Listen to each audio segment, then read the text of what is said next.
একটু প্র্যাকটিস করে দেখি তো। স্যার, আমার ছেলেকে সুন্দর করে একটা শাহরুখ খানের কাটিং দিয়ে দিন, আমি একটু পরে এসে নিয়ে যাচ্ছি। মহিলা পাগল নাকি? আমার কাটিং দিয়ে দিতে বলতেছে কেন?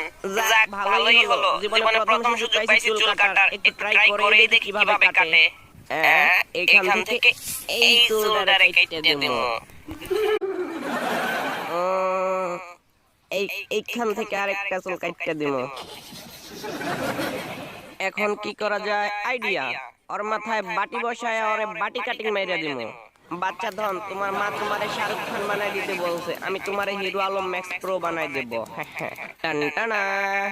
এখন শুরু হবে আমার মেশিনের কামাল। টান টানা। হায় হায়, এটা কি হলো? এদিকে আবার লোক এসে পড়েছে, ওকে দেখতে দেয়া যাবে না যে কি হয়েছে। স্যার, আপনি একটু অপেক্ষা করুন, আমি এটা শেষ করে আপনার কাছে আসতেছি।